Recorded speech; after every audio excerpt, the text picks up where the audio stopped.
In this quick video, I'll show you how to see old Google Maps street views.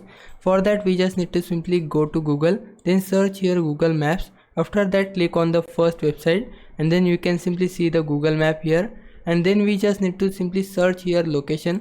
For this video I will simply search here Los Angeles, and then we can simply pick this guy and drag it over the place we want to see the old street view. I will simply drag it here and then we can simply see the street, and you can see this is the street in 2015.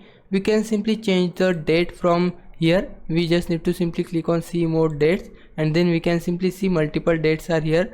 Earliest date is August 2007. This is how the street looked like in 2007. 2008 is here, 2016 is also here. Now I will change the location.